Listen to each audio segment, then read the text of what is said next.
Hey, hello again. I'm trying to knock this book of Moses out. We're all the way at chapter 10. They just had the Exodus.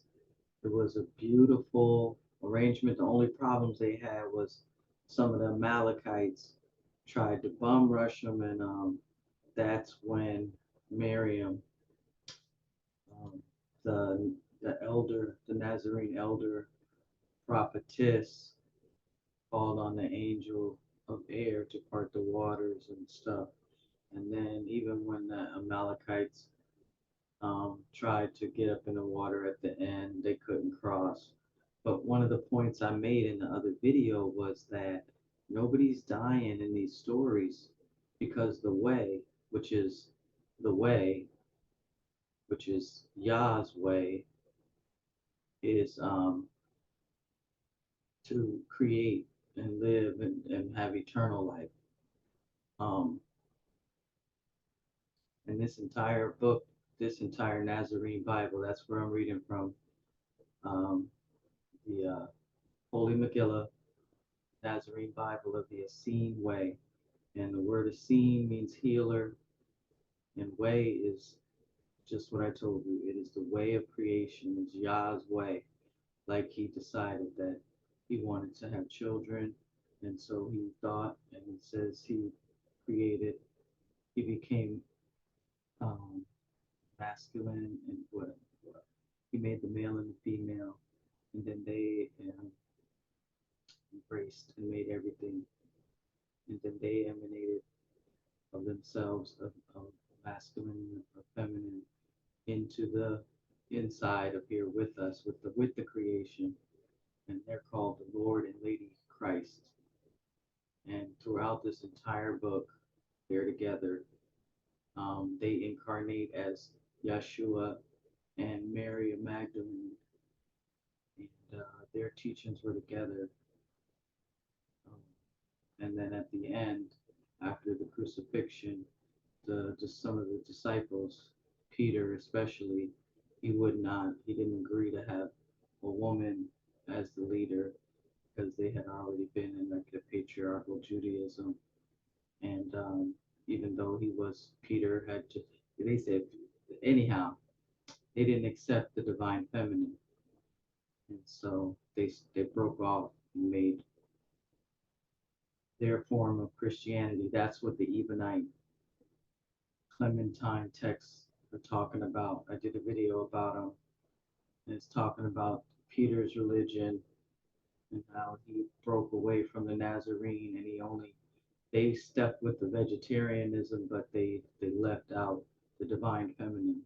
And then after like 20 more years, that's when Paul broke away from the Ebonite um, religion or peoples or way. That's what there was the ishes, the ites, and the eons. And I'm starting to see the pattern through the book.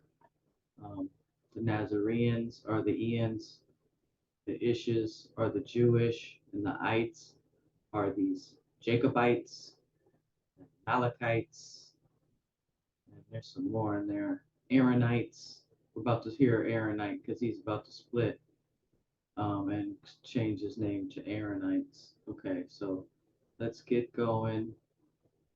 I'm so glad that you guys are watching um, these videos, these little clips. I really appreciate it. Thank you for commenting and everything and sharing the videos if you do. And yeah, I just really appreciate it.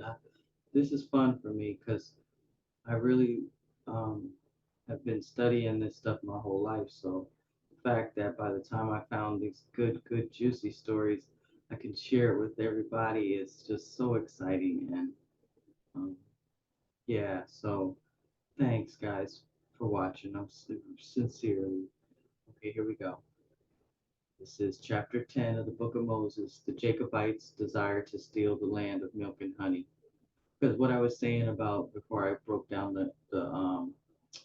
but in the Ebonite Clementine text, it describes that after Peter broke away and didn't, they stuck with the vegetarianism, but they didn't respect the divine feminine, so they left out all of Miriam's teachings. They even left, it was just, they did not believe that that the Godhead is male and female. He just said it straight out of his mouth. He had no problem saying it. And then Paul broke away from that teaching, and he didn't stick with the vegetarians. If you know anything about Paul, he said he had a vision. God told him that everything was good to eat. Remember, the centurion came, and it's a whole thing because it's really big. When I was in the church, it's a really big thing, but it's where they say that God said that you can eat meat, but that would be totally different from this Nazarene way and from this Bible. So that's probably why this Bible isn't well known, because it talks about a different form of Christianity than we have today. And that's what the Clementine text talked about too. It said that this was a Jewish, there was a Jewish Christianity. That was what Peter's was, and then Paul's was Roman or something like that. Because remember, yeah, Paul was a Roman citizen. It made sure it said that. But okay, so here we go. Chapter 10, the Jacobites desire to steal the land of milk and honey. Having crossed the Red Sea, the Nazarene and Jacobites marched for many days. Then the Jacobites began to grumble and complain, for behold, they were tired of eating bread and wanted meat. Everything is about this the whole entire place. So, wherefore the Jacobite high priest Aaron said to Moses, "My people want meat. Now that we crossed the sea, there is no reason to believe that the wild animals on this side have the plague. And besides, we know not that your opinion on the source of the plague was correct. Perhaps the eating of animals with the plague was not the source of our plague. Even so, we have put the plague behind us, and now we will hunt for meat." Moses advised otherwise, but Aaron refused to listen. So it was that the Jacobites again began eating the flesh of animals. The people journeyed many more days. Then the Jacobites again began to grumble and complain. They complained that there was not enough wild animals to provide the quantity of meat they desired. Wherefore Aaron said to Moses, "Our scouts have spotted small villages of people not, not our own. They are unguarded and have herds of sheep. We will attack them and take the sheep." Moses replied, "I absolutely forbid this. Behold, Pharaoh put me in command of all Jews, Jacobites and Nazarenes alike. I forbid that you attack these people, and I forbid that you steal their sheep. We will turn north to avoid their villages. Then we will find your people a place to settle." Aaron laughed mockingly and said, "You are no longer in charge of my people. Pharaoh put you in charge only until we found a place to settle. For behold, now we have found this place, and we will settle." Yeah, they sound like some conquistadors to me. "For lo, we will kill the people of these villages and take their lands and homes. For behold, this is the land of milk and honey." Wow, wow. So I mean, really, when I said it sounded like conquistadors, I hadn't even. Now I read this, but I read so much, so I forgot how each part went. So I'm just getting blown away, just like you are. So yeah, this is these Aaron. Yeah, all right. Our God wishes to give it to us, and they just say it like that, like they gonna get away with it because they say their God says, "Kill the people and take their land." Yeah. Brushing aside the protests of Moses, Aaron declared, "We will camp here, unseen by the villagers, and prepare our attack. We will always remember your help, Moses, but your help is no longer needed. You are not our king, neither are you our high priest. Take your Nazarenes and return to Cush." Chapter 11, the Ten Commandments for all nations and religions. Y'all, listen to this whole part. This is good. With sorrowful heart, Moses climbed a mountain to spend the night in prayer. Moses knew he could not force the Jacobites to obey his words, and he knew that it was time to take the Nazarenes to Cush. But he did not want to leave the Jacobites without wise guidance. and he did not want to leave the villagers to die without warning. And so he went to Jaja and Elohim in prayer, and Yahweh spoke to him. Yea, Jaja, our goddess and goddess transcended, and Elohim, God and goddess immanent, whispered in his ear.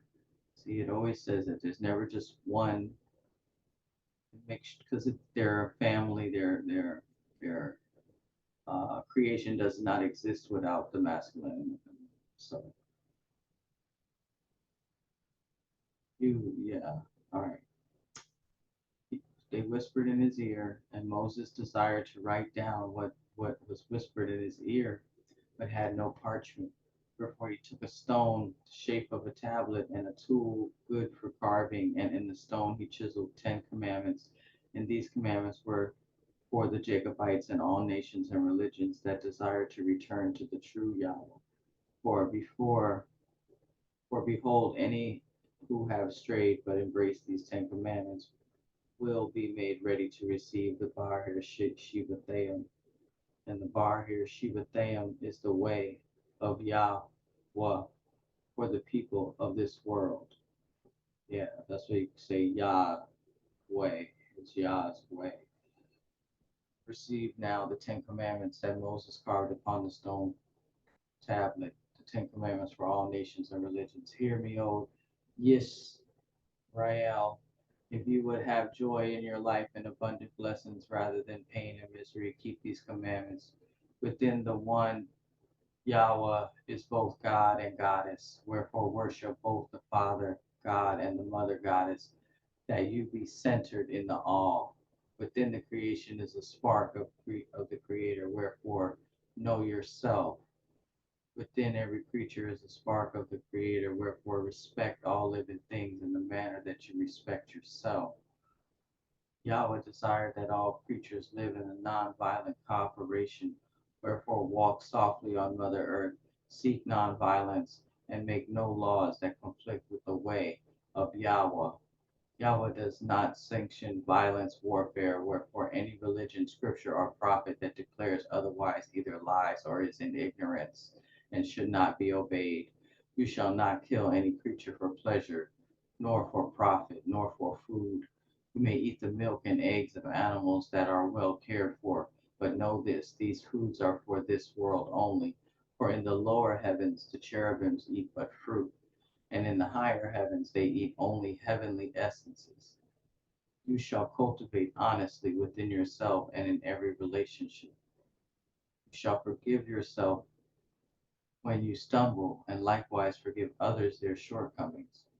Love the first family within and around you, and love every creature as yourself. For lo, love is the way, the truth, and the life, and none find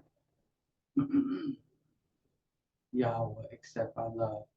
Let all Yisrael receive these 10 commandments, for behold, these commandments are not for Yisrael, but for every nation and religion. Behold, Moses went to the people of the village that Aaron planned to attack. In each village he proclaimed the 10 commandments and warned of the impending attack of the Jacobites. Then Moses said, your small village cannot fight off the Jacobites, for their numbers are too great. But any among you that so desire may enter the Nazarene encampment and find sanctuary there. Yea, you may join our pilgrimage to Cush. And in each village some accepted the offer of sanctuary, but in each village most chose to stay and fight the Jacobites. Chapter 12, the Jacobite Jews become Aaronite Jews, and the Nazarenes return to Cush. Then Moses went to the Jacobite encampment, for lo, Aaron had separated his people from the Nazarenes, making a separate encampment. And when Moses entered the Aaronite encampment, he saw them making weapons, and in the center of their camp they had built an altar, and on that altar they were sacrificing a calf. Moses was moved with compassion for the calf, whose golden fur was stained red with blood. And Moses declared to them who danced before the bloody sacrifice, gather all your people to this place, for Yahweh has given me 10 commandments for all the people of your world. Call your people here, and I will declare the 10 commandments. Well, most of the Jacobites had great respect for Moses, for they knew that this Nazarene had freed them from Pharaoh, and so began to gather in one place that Moses may speak to them. Then Aaron said to Moses, "It will take some time for the people to gather. Walk with me for a while and talk. For lo, I wish to be the first to receive the Ten Commandments." Moses walked with Aaron into the wilderness, and they were followed by Aaron's guards, who now carried spears. And when they were out of hearing of the encampment, Aaron said, "Now read me the Ten Commandments." After Moses read them, Aaron was angry and shouted, "How dare you force your religion on us? Your commandments are Nazarene and are not for us. We believe in no goddess, and our Yahweh is a God of war. Yea, he is an angry and jealous God, and he makes war on those who stir his wrath." Oh, man. But he made creation. See how that doesn't make sense? You have rendered us a service, and for that I will spare your life. But you will not again enter our encampment. If you approach our encampment, you will be killed. Dang. Moses deeply saddened said, "I ask one thing, since you will not permit me to enter your encampment to read the Ten Commandments to your people. I ask you to read them to your people. Yea, read them to your people and tell them this. Any who desire to abide by these commandments may go to the Nazarene encampment and join the pilgrimage to Cush. That way your people will have a choice." Aaron replied, "The idea that there be a commandment is good. I shall compose a list of commandments. Then I will read to the people your commandments, and I will read mine. And as you requested, I will give the people a choice. If they prefer your commandments, they may join the Nazarene encampment. Otherwise, they may remain with me and my God." Aaron guarded Aaron guards escorted Moses back to the Nazarene encampment. They took position on a hill and watched the Nazarene encampment, for behold, Aaron had ordered them to kill Moses should he leave the Nazarene encampment. Aaron did not keep his agreement with Moses, though he took the tablets of stone with the Ten Commandments of Moses, Yahweh, and broke it, saying, "These commandments are from the Nazarene Yahweh, but I will ask my God for guidance, and I will write commandments for my people. Yea, and I will rewrite our scripture, for the scrolls were burnt by the Egyptians, and all that remain are the stories of elders." Now Aaron knew that his people were gathering to hear the Ten Commandments of Moses, and so he spoke to them, saying, "Moses gave me the tablet of commandments to read to you. For lo, he is angry with you. You have not obeyed me to the satisfaction of Moses. Behold, this was a family secret. Moses is my brother." Ah, yeah, they did say that in the King James, that Moses was Aaron's brother and Miriam was the sister. But we see the difference in this book. Miriam was an older lady, Nazarene prophetess, and Aaron was a Jacobite Jew. And they were only a Jew because Egypt considered them all the same anyhow. So, but they were not Nazarene. And then he just lied to his people and told them that Moses is my brother, for he was born during the 7 years of Pharaoh's decree that all male babies of the Jews be put to death. Wherefore his true identity was hidden that he might survive.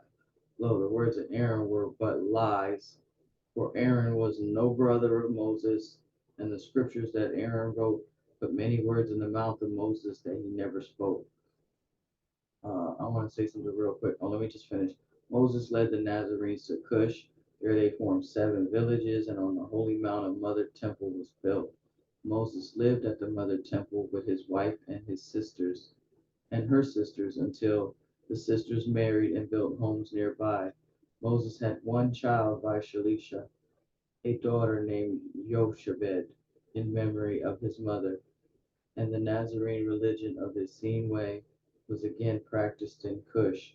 Moses lived to a very old age and then ascended unto Cush. Wow. Behold, for many generations after Moses, the Nazarenes lived in peace in Cush. But then the Amalekites, Morites, whose numbers had grown very large, burned the Nazarene village, killed many of the holy ones. Once again, the Nazarenes were forced into dispersion. Once again, the survivors sang Shah Ar Yashubah, Shah Yashubah, which means a remnant will return. Yeah, because that's what we keep doing. Even if you kill us, they say we keep coming back. I want to read this little footnote right here. But before I do, I wanted to say something about who broke the Ten Commandments. It was Aaron. So, because I was listening to this guy I really respect, but he was older. I think, he passed away when he was in his 80s, and that was like last year or something. And he was talking about that when Moses came down the mountain and he broke the commandments on the calf, that Moses was the first lawbreaker. And there's a lot of stuff out there about Moses. Even in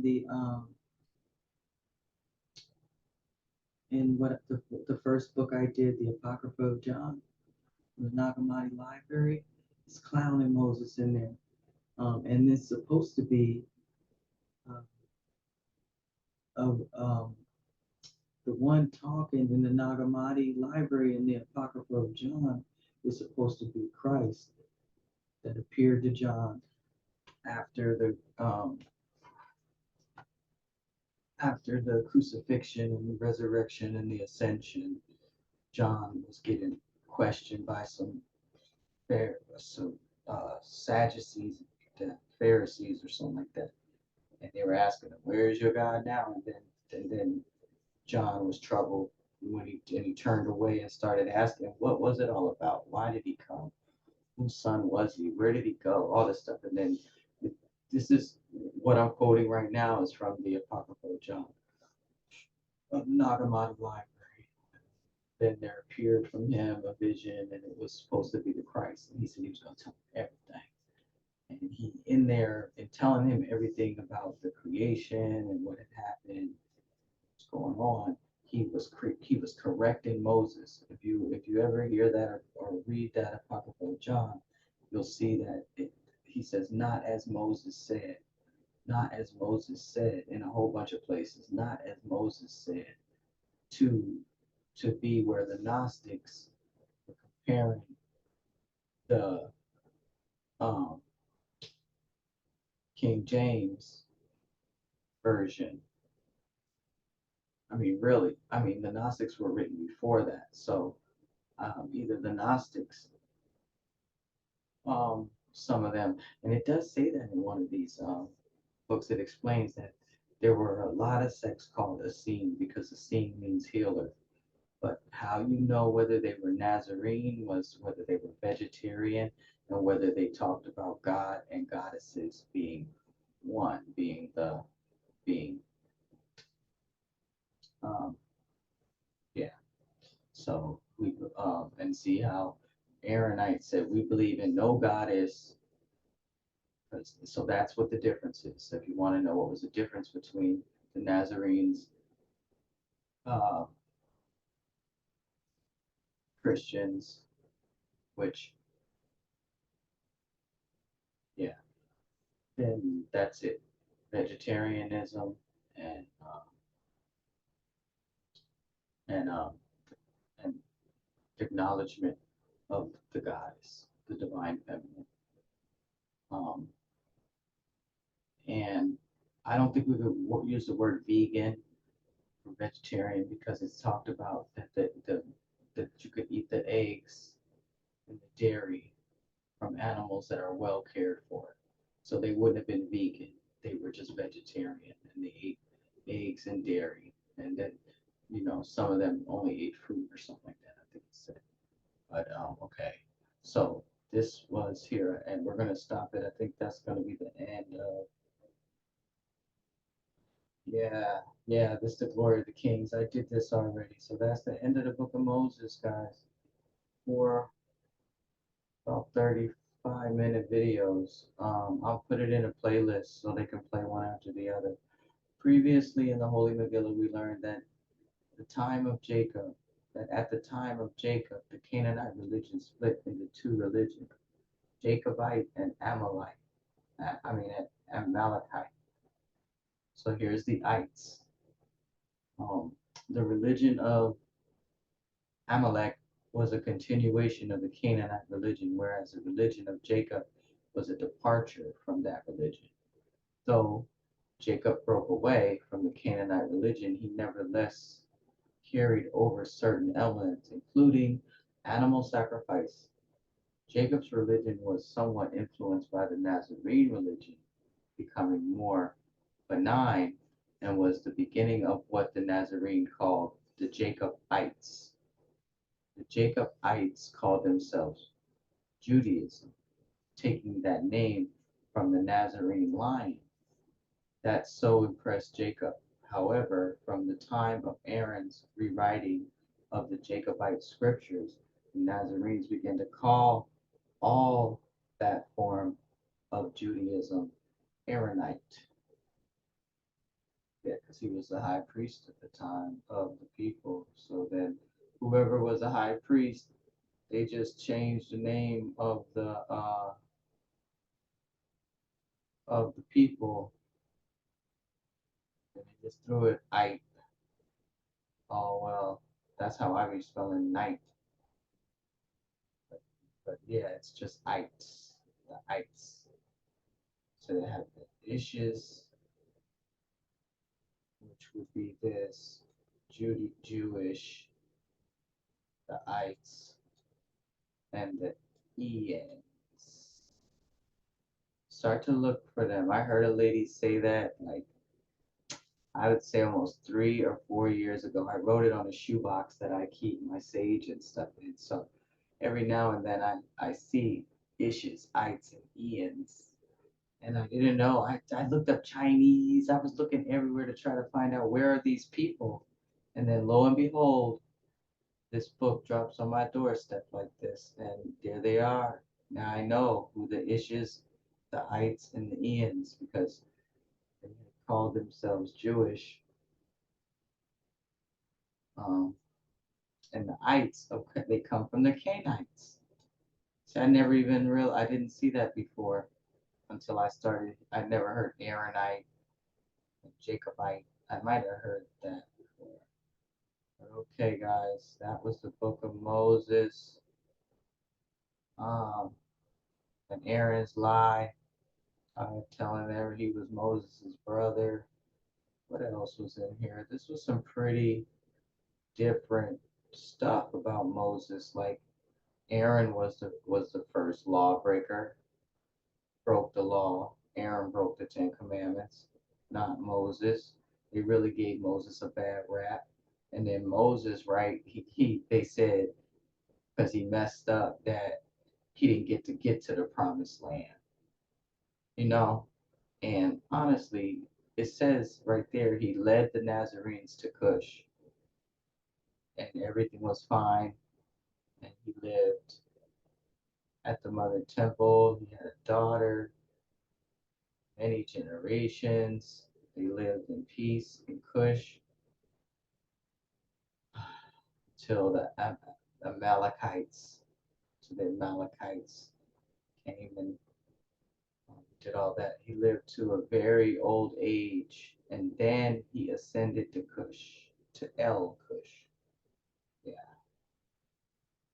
that's probably why you don't have a body for Moses, because honestly, um, ascending is not a form of dying, and you take your body with you. I think, if I'm not mistaken, transforms into like a light vehicle. But only stuff like that can happen if you're not putting the wrong things in your body. So this is important. They really have changed the story. And some of it makes me angry because I grew up thinking that, I hope God doesn't tell me to sacrifice my child, because even in the Bible with Abraham, there's a story here. I got it on my channel. When Abraham was told by Lucifer, who was pretending to be God at the time, he told Abraham, sacrifice your son. But Abraham and Sarah's story is completely different. They never lived on earth. They live in the seventh heaven. They're like the cedars for each ovum, not the same. They're cedars for each ovum, and both of their names are Abram and Sarah. One is like the wind, and one is the sun, something like that. Which is why I said the YHWH is the four elements. I'm really thinking because these Abram and Sarah are elemental forces like fire and air, and they are at the top of the most high heaven of each ovum. Because there's one called the mother ovum, that all these little ovums of every man has their own little ovum. And yeah, so I don't want to talk too long. This is already 35 minutes, but Abraham and Sarah came to earth to see how the seeds of the children they had planted were doing, and that's when Lucifer approached them and was like, so you look poor, sacrifice your son and I'll give you great wealth, show me your allegiance to me. And Abraham told him, any god that would demand sacrifice of any animal or any human is not a god but a demon. Then then then Lucifer was about to strike him, and that's when he realized Abraham revealed who he was, and Lucifer got up out of there because yeah, because Abraham was like the sun, it's the Brahma, the Saraswati and the Brahma. The stories are all over the world. Just glad that I found this Holy Megillah. This was fun, the Book of Moses, and wait until I do know. You'll be amazed, man. They talk about slave ships. They talk about Atlantis. Yeah, so stay tuned for that one. Probably do it on a good weekend when I got the time, because it's long. It's long like this. It's gonna take like 4 videos to do that one. But thanks, guys. Any questions? Leave them in the comments, because it seems like the more people are watching, then the book will lead me to do where the answers are, because that's really how it is. This is all on. I got the PDF, so I open it up and I scroll down and I'll find a chapter out of a certain book and didn't feel like led to read that one. And then like someone asked me about a video I uploaded about the Passover, and it was in this story. So this is great. All right, guys, thanks for watching. I love you, and stay tuned. Bye bye. High vibrations.